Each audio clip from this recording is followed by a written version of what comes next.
ಕರುನಾಡ ಕಿರಣ, ನಾಡು ನುಡಿ ಸುದ್ದಿ ಸ್ವಾರಸ್ಯ.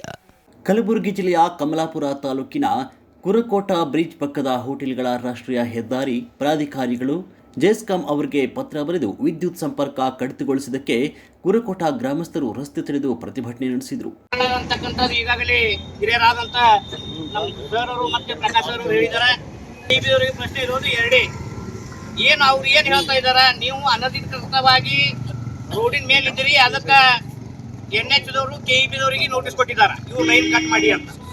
ನಮ್ಮ ಪ್ರಶ್ನೆ ಇರ್ತಕ್ಕಂಥದ್ದು, ನಾವು ಒಬ್ಬರೇ ಅನಧಿಕೃತವಾಗಿ ರೋಡಿನ ಮ್ಯಾಗಿಲ್ಲ, ಎಲ್ಲರೂ ಒಂದ್ ವೇಳೆ ಅನಧಿಕೃತ ಅಂತ ನೀವು ಕಂಪೇರ್ ಮಾಡ್ತೀರಂದ್ರ KEB ದವ್ರು ನಮಗ ಪರ್ಮಿಷನ್ ಹೆಂಗ್ ಕೊಟ್ರು, ಮೀಟರ್ ಹೆಂಗ್ ಕೊಟ್ರು, ಲಕ್ಷಾಂತರ ರೂಪಾಯಿ ಇಲ್ಲಿ ತನ ನಂಬಲ್ಲಿ ನೀವು KEB ಬಿಲ್ ತಗೊಂಡಿದ್ದೀರಿ. ನೀವು ಇದಕ್ಕೆ ಯಾರು ಜವಾಬ್ದಾರಿ? NH ನಾನು ಅದನ್ನೇ ಕೇಳ್ತಾ ಇದ್ದೀನಿ. ನಾವು ಅನಧಿಕೃತವಾಗಿದ್ರೆ ನೀವ್ ಯಾಕೆ ನಮಗೆ ಮೀಟರ್ ಕೊಟ್ರಿ? ಗುರ್ತಾಗ್ತಿದಿಲ್ಲ ನಿಮಗ ಮುಂದ? ಅದಕ್ಕೆ ನಮ್ ಒತ್ತಾಯ ಇರ್ತಕ್ಕಂಥದ್ದು ಅಷ್ಟೇ, ನಾವು ರೋಡಿನ್ಗೆ ಬಹಳ ಸಮೀಪ ಇದ್ದೀವಿ, ಟ್ರಾಫಿಕ್ ಜಾಮ್ ಆಗ್ಲತ್ತಂತ ಅವ್ರು ಹೌದ್ರಿ, ನಮ್ಮಲ್ಲಿ ಸುಸಲ ಖಾರ ಇಡೀ ಕರ್ನಾಟಕಕ್ಕೆ ಕುರ್ಕೋಟ ಅಂತ ಪುನಃ ಹಿಡಿಯೋದು. ಕುರ್ಕೋಟಾಗ ಟಿಫಿನ್ ಚಲೋ ಸಿಗ್ತದ, ಆಲೂಬಾ ಚಲೋ ಸಿಗ್ತದ, ಚಾ ಚಲೋ ಸಿಗ್ತಂತೆ, ನಿಮ್ಗೆ ಕುರ್ಕೋಟ ಅಂದ್ರೆ ಚುಡುವ ಏನ್ರಿ ಅಂತ ಕೇಳ್ತಾರ. ಎಲ್ಲೋ ನನಗೊಂದ್ ಕಡೆ ಷಡ್ಯಂತ್ರ ಅನಿಸ್ತಾ ಇದೆ. NH ಅವ್ರು ಏನೋ ಮಾಡ್ತಾ ಇದ್ದಾರ, ಬೇರೆ ಯಾವ ಹೋಟೆಲ್ದವ್ರಿಗೂ ಕಟ್ ಮಾಡಿಲ್ಲ, ಬರೀ ಕುರ್ಕೋಟದವ್ರಿಗೆ ಒಂದೇ ಕಟ್ ಮಾಡ್ತಾರಂದ್ರೆ ಏನರ್ಥ ಇದು? ನಾನು NH ಅವ್ರಿಗೆ ದಯವಿಟ್ಟು ಮನವಿ ಮಾಡ್ತಾ ಇದ್ದೀನಿ, ಅವ್ರ ಬಳಿ ಏನ್ರ ನೀವು ಹತ್ತ ತೋಲಿದ್ರಿ ಅಂತ ಹೇಳ್ರಿ, ನಮ್ಮ ಹೋಟೆಲ್ದವ್ರಿಗೆ ನಾವು ಕುಡ್ಲಕ್ ಹಚ್ತೀವಿ, ಇಲ್ಲಾಂದ್ರೆ ನಮ್ದು ಒಂದೇ ಯಾಕೆ ಕಟ್ ಮಾಡ್ರಿ? ನಮ್ಗೆ ಉತ್ತರ ಹೇಳ್ಬೇಕು. ಇದನ್ನ ಮುಂಬರುವ ದಿನಗಳಲ್ಲಿ ಇದು ಮತ್ತೆ ಉಗ್ರ ರೂಪಕ್ಕೆ ಇದು ಹೋರಾಟ ಒಯ್ಯಬೇಕಾಗ್ತದ. ಈ ಮೂಲಕ ನಾನು NH ದವರಿಗೆ KEB ದವರಿಗೆ ಮನವಿ ಅಂತ ತಿಳ್ಕೊಬಹುದು, ಇಲ್ಲ ಎಚ್ಚರಿಕೆ ಅಂತ ತಿಳ್ಕೊಬಹುದು. ನನ್ನ ಪ್ರಶ್ನೆ ಇರೋದು, ನಾವು NH ದವ್ರು ಲಾಸ್ಟ್ ಟೈಮ್ ಕೇಳಿದೀವಿ, ನಮ್ಮ ಮಾನ್ಯ CBI ಸಾಹೇಬರು PS ಸಾಹೇಬರು ಕರೆಸಿದಾಗ, ಇಲ್ಲ ನಾವು 15 ದಿವಸ ಒಳಗಡೆ ನಿಮಗೆ ಲೈನ್ ಹಾಕಿದ್ರೆ ವ್ಯವಸ್ಥೆ ಮಾಡ್ತೀವಿ, ಇದ್ದಿಲ್ಲ ಅಂದ್ರೆ ವಸ್ತು ಮಂದಿ ವಸ್ತು ಮಂದಿ ನೋಟಿಸ್ ಕೊಟ್ಟು ಅವ್ರು ಲೈನ್ ಕಟ್ ಮಾಡ್ತೀವಿ ಅಂತ ಹೇಳಿದ್ರು. ನಾವು ಮಾನ್ಯ CBI ಸಾಹೇಬರು ಮತ್ತು PS ಅವ್ರ ಮಾತನ್ನು ಕೇಳಿ ಅವಾಗ ನಾವು ಹೋರಾಟವನ್ನು ಹಿಂದೆ ತೆಕ್ಕೊಂಡಿದ್ದೆವು. ಆದ್ರೆ 15 ದಿವಸ ಹೋಗಿ ಒಂದು ತಿಂಗಳ ಆಲಕ್ ಬಂತು, ಒಟ್ಟ ಇವ್ರು ಯಾರೇ ಕ್ಯಾರಿ ಅಂತ ಇಲ್ಲ. ಅಂದ್ರೆ ಅಧಿಕಾರಿಗಳು ಬೇಕಂತ ನಮ್ಮಲ್ಲಿ ಮಲ್ತಾಯ ಧೋರಣೆ ತೋರ್ತಾ ಇದ್ದಾರೆ. ಇವರು ಎಲ್ಲಾ ರೋಡ್ ರಸ್ತೆ ಪಕ್ಕದಲ್ಲಿ ಇರ್ತಕ್ಕಂಥ ಹೋಟೆಲ್ ಎಲ್ಲ ಬಡವ್ರದು, ಇಲ್ಲೇ 100 ಫೀಟ್ ಇಲ್ಲ, ಇಲ್ಲೊಂದು ಬಾಜು ಒಂದು ಪೆಟ್ರೋಲ್ ಪಂಪ್ ಅದ ಮಣ್ಣದು ಶಿವಪ್ರಭುಗಳು, ಅವ್ರು ಕಟ್ ಮಾಡಲ್ಲ. ಇದರ ಉದ್ದೇಶ ಏನು? ಬಡವ್ರು ಯಾರು ಕೇಳೋರಿಲ್ಲ ಅಂತ ಏನು, ಅವ್ರು ರೊಕ್ಕ ಇಷ್ಟವ್ರ ಅವ್ರು ಕಟ್ ಮಾಡಲ್ಲ ಅಂತ. ಇದ್ರ ಏನ್ ಉದ್ದೇಶ ಅಂತಕ್ಕಂಥದ್ದು ನೀವು ಆದಷ್ಟು ಬೇಗ ನಮಗ, ನಾವು ಇವತ್ತ ಮಾನ್ಯ ತಹಶೀಲ್ದಾರರಿಗೆ, ಜಿಲ್ಲಾಧಿಕಾರಿಗಳಿಗೆ ತಹಶೀಲ್ದಾರ್ ಮೂಲಕ ಮನವಿಯನ್ನು ಕೊಡ್ತಾ ಇದ್ದೀವಿ. ಮುಂಬರುವ ಒಂದು 8 ದಿವಸ ಮತ್ತೆ ನಾವು ಸಮಾವೇಶ ಕೊಡ್ತಾ ಇದ್ದೀವಿ. 8 ದಿವಸ ಒಳಗೆ ನಮಗೆ ಲೈಟ್ ಹಾಕ್ಲಿಲ್ಲ ನೀವು ಅಂದ್ರೆ ಮತ್ತೆ ನಾವು ಉಪವಾಸ ಸತ್ಯಾಗ್ರಹ ಇದೇ ರಸ್ತೆ ಮೇಲೆ ಮಾಡ್ತೀವಿ ಅಂತಕ್ಕಂಥ ಮಾತನ್ನ ನಾವು ಎಚ್ಚರಿಕೆಯನ್ನು ಕೊಡ್ತಾ ಇದ್ದೀವಿ. ಇವತ್ತು ಅಕ್ಕಪಕ್ಕದ ಪೆಟ್ರೋಲ್ ಬಂಕ್ಗಳಲ್ಲಿ ಬೇರೆ ಯಾವುದೇ ಕಡೆ ಈ ರೀತಿ ವಿದ್ಯುತ್ ಕಡಿತಗೊಳಿಸಿಲ್ಲ, ಬರೀ ಕುರಕೋಟ ಮಾತ್ರ ಕಡಿತಗೊಳಿಸಿದ್ದಾರೆ. ಇದರಲ್ಲಿ ಅವರು ದುಡ್ಡಿನ ಆಮಿಷ ಒಡ್ಡಿದ್ದಾರೆ, ಅದಕ್ಕೆ ನಮ್ಮಲ್ಲಿ ಮಾತ್ರ ಕಡಿತಗೊಳಿಸಿದ್ದಾರೆ, ಬೇರೆ ಎಲ್ಲೂ ಕಡಿತಗೊಳಿಸಿಲ್ಲ ಅಂತ ಆರೋಪಿಸಿದ್ದಾರೆ. ಕುರಕೋಟ ನ್ಯಾಷನಲ್ ಹೈವೇ 50ರ ಮೇಲೆ ಧರಣಿ ಸತ್ಯಾಗ್ರಹ ಮಾಡುವುದ ವಿಷಯ ಏನಪ್ಪ ಅಂದರೆ, ಸುಮಾರು 2 ತಿಂಗಳಿಂದ ಈ ಕುರಕೋಟ ಬ್ರಿಡ್ಜ್ ಪಕ್ಕದಲ್ಲಿ ಇರತಕ್ಕಂಥ ಎಡ ಮತ್ತು ಬಲಬಲಗಳ ಹೋಟೆಲ್ಗಳ ವಿದ್ಯುತ್ ಸಂಪರ್ಕವನ್ನು ಕಟ್ ಮಾಡಿದ್ದಾರೆ. ಯಾರು? NH ದವರು, KEB ದವರು ಲೆಟರ್ ಕೊಟ್ಟಿದ್ದಾರೆ, ಇದರಿಂದ ಟ್ರಾಫಿಕ್ ಸಮಸ್ಯೆ ಆಗ್ತಾ ಇದೆ, ಕಟ್ ಮಾಡಿ ಅಂತ. ನಮ್ಮ ಪ್ರಶ್ನೆ ಇರ್ತಕ್ಕಂಥದ್ದು ಇಷ್ಟೇ, ಒಂದು ವೇಳೆ ನಾವು ಅನಧಿಕೃತವಾಗಿ ಸರ್ಕಾರಿ ಜಾಗದಲ್ಲಿ ಇದ್ದರೆ ನಮಗೆ KEB ದವರು ಪರ್ಮಿಷನ್ ಹೆಂಗೆ ಕೊಟ್ಟರು? ನೋಟಿಸ್ ಕೊಟ್ಟಿದ್ದಾರೆ ಅಂತ ಅವ್ರು NH ದವರು ಅವ್ರು ನೋಟಿಸ್ ಕೊಟ್ಟಿದ್ರಪ್ಪ. ನೋಟಿಸ್ ಕೊಟ್ಟಿದ್ದು ಗುಲ್ಬರ್ಗಾಯಿಂದ ಪೂರಾ ಹುಮ್ನಾ ತನಕ ಎಲ್ಲರೂ ನೋಟಿಸ್ ಕೊಟ್ಟಿರಿ, ಬರೀ ಕುರಕೋಟ ಅಷ್ಟೇ ಯಾಕೆ ಲೈನ್ ಕಟ್ ಮಾಡಿದಿರಿ? ನಿಮ್ಮ ಉದ್ದೇಶ ಏನದ? ಏನು ಕುರಕೋಟದಾಗ ಒಂದೇ ಲೈನ್ ಇದು ಟ್ರಾಫಿಕ್ ಜಾಮ್ ಆಗ್ತಾ ಇದೆ? ಮಾಗೋನ್ ಕ್ರಾಸ್ ಆಗ್ತಾ ಇಲ್ವಾ? ಕಮಲಾಪುರ ಆಗ್ತಾ ಇಲ್ವಾ? ಕಿಂಡಿ ಸಡಕ್ ಆಗ್ತಾ ಇಲ್ವಾ? ಹಳಕೆಡ್ಕ ಆಗ್ತಾ ಇಲ್ಲ?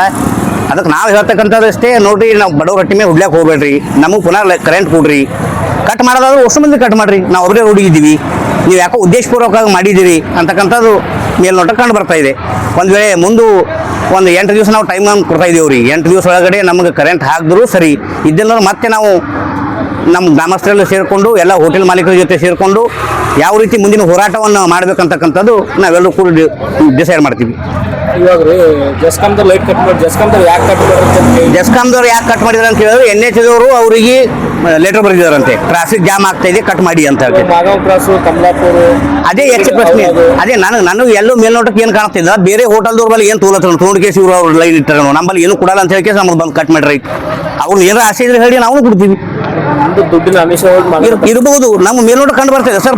ಪಕ್ಕದಲ್ಲೇ ಸಿರ್ಗಾಪುರ ಕ್ರಾಸ್ ಇದೆ, ಪಕ್ಕದಲ್ಲೇ ಮಾಗೋನ್ ಕ್ರಾಸ್ ಇದೆ, ಅವ್ರ ಲೈನ್ ಕಟ್ ಮಾಡಿಲ್ಲ, ನಮ್ಮ ಲೈನ್ ಕಟ್ ಮಾಡ್ತಂದ್ರೆ ಮತ್ತೆ ಇದು ಸಂಶಯ ಹುಟ್ಕೊಳ್ಳೋದೇ ಇದು. ಇವಾಗ ಮತ್ತೆ 8 ರೋಡ್ ಮತ್ತೆ ಇನ್ನೊಂದ್ಸಲ ಇದೆ 8 ದಿವಸ ಒಳಗೆ ನಮ್ಮ ಈ ಮಾನ್ಯ ತಹಸೀಲ್ದಾರ್ ಮೂಲಕ ನಾವು ಜಿಲ್ಲಾಧಿಕಾರಿಗಳಿಗೆ ಮನವಿ ಪತ್ರವನ್ನು ಕೊಟ್ಟಿದ್ದೀವಿ. ಮಾನ್ಯ ತಹಸೀಲ್ದಾರ್ ಭರವಸೆ ಕೊಟ್ಟಿದ್ದಾರೆ, NH ಕರೆಸಿ ನಮಗೆ ಕರೆಸಿ ಇಬ್ರು ಮೀಟಿಂಗ್ ಮಾಡಿಕೇಸಿ ಏನಂತ ಸಮಸ್ಯೆ ಬಗೆಹರ್ತಕ್ಕಂಥ ಕೆಲಸ ಮಾಡ್ತೀವಿ ಅಂತ ಮಾನ್ಯ ತಹಸೀಲ್ದಾರ್ ಅವರು ಹೇಳಿದ್ದಾರೆ. ಒಂದು ವೇಳೆ ನಮ್ಮ ಸಮಸ್ಯೆ ಬಗೆಹರದಿದ್ದರೆ ಮತ್ತೆ ಗ್ರಾಮಸ್ಥರೆಲ್ಲ ಸೇರ್ಕೊಂಡು ಯಾವ ರೀತಿ ಮುಂದಿನ ಹೋರಾಟವನ್ನು ಮಾಡಬೇಕಂತಕ್ಕಂಥದ್ದನ್ನು ನಾವೆಲ್ಲರೂ ಕೂಡಿಕೆ ಮತ್ತೆ ತಿಳಿಸ್ತೀವಿ. ಮತ್ತು ಬಸವ ಕಲ್ಯಾಣ ಕಲಬುರಗಿ ಬಸ್ ಕುರಕೋಟ ಹೋಗಿದೆ. ಬೈಪಾಸ್ ಹೋಗ್ತಾ ಇದ್ದ ಬಸ್ ತಡೆದು ಕುರಕೋಟದಿಂದ ಹೋಗಬೇಕಾಗಿ ಆಗ್ರಹಿಸಿ ಕಮಲಾಪುರ ತಹಸೀಲ್ದಾರ್ ಮೊಹಸಿನ್ ಅಹಮದ್ ಅವರಿಗೆ ಮನವಿ ಪತ್ರ ಸಲ್ಲಿಸಿದರು. ಮಾಜಿ ಗ್ರಾಮ ಪಂಚಾಯಿತಿ ಅಧ್ಯಕ್ಷ ಗಣೇಶ್ ಚಿಕ್ಕನಾಗಾಂವ್, ಸತೀಶ್ ಸಾಹು, ಅಜರ್ ಪಟೇಲ್, ಇಲಿಯಾಸ್ ಪಟೇಲ್, ಶಿವಲಿಂಗ, ಕುರಕೋಟ ಅಣವೀರ್, ಸುರೇಶ್ ಅಮಾತಿಕರ್ ಹಾಜರಿದ್ದರು.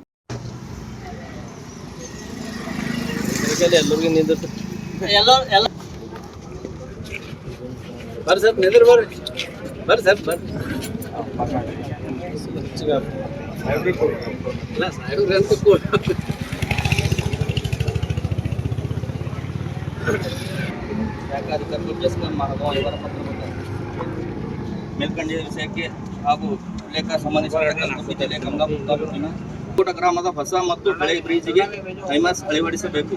ಕುರುಕೋಟ ಗ್ರಾಮದ ಒಳಗಡೆ ಎಲ್ಲ ಬಸ್ಗಳು ಹೋಗಬೇಕು.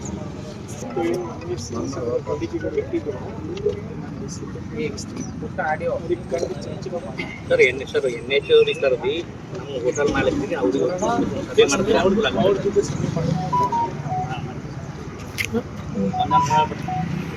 ಇದು ಹೋರಾಟ ಈಗ ಸರ್ ಹೇಳಿದಂಗೆ ಆ ಒಂದು ಕರೆದು ಸಭೆ ಮಾಡ್ತೀನಂತೆ ಮಾನ್ಯ ತಹಸೀಲ್ದಾರ್ ಸಾಹೇಬರು ಹೇಳಿದ್ದಾರೆ.